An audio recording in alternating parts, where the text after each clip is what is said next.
short while ago, I spoke to Sudha David-Wilp from the German Marshall Fund, a think tank in Berlin.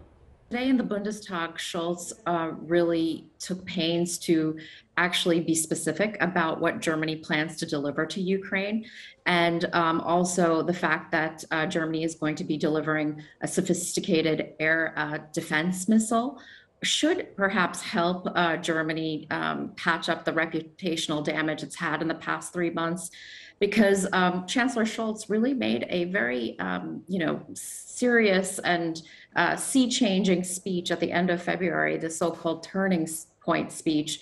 And unfortunately, in the past couple of months, he seemed to have been backsliding, and the promises that Germany has given to Ukraine have been slow. And why do you think that has been?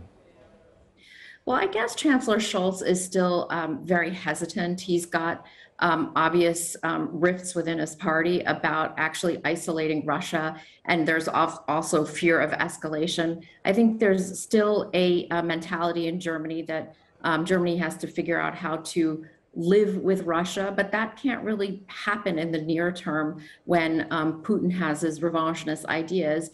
And I think at the same time he's torn, because Scholz and all the mainstream parties in Germany realize that Ukraine is a symbol for Western cohesion.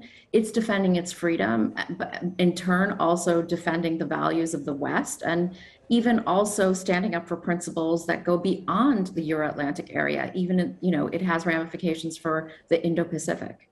And do you think this announcement, if it is delivered quickly, does represent an end to this hesitancy and things could be different now?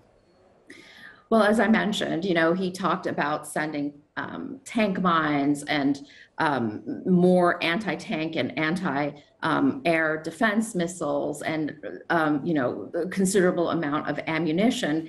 And this should help, but let's see how fast it gets there. Germany has also reinforced this idea of a Ringtausch, where it would supply countries like the Czech Republic and Greece with more modern tanks if it would send its Soviet-era tanks to Ukraine.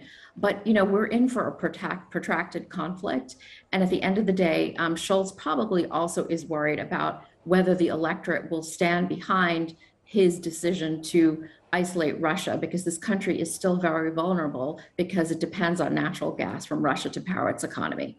Well, yeah, I just want to ask you briefly about public opinion, because as you say, they could be seeing their bills going up because of it. And obviously, given the history, there is a reluctance for militarization in Germany. Is the public squarely behind the leadership now? I think the majority of Germans realize that this is a 1939 moment for Europe, and that it needs to act in order to keep peace and stability on the continent. It's enjoyed the peace dividend for over 75 years now, and it realizes that it has to militarize as a responsible power and play a part in Euro-Atlantic security. But still, there is, of course, hesitation, because Germany has committed to the 2% defense spending, part of the NATO commitment. And, we'll see if this is sustainable over the long haul.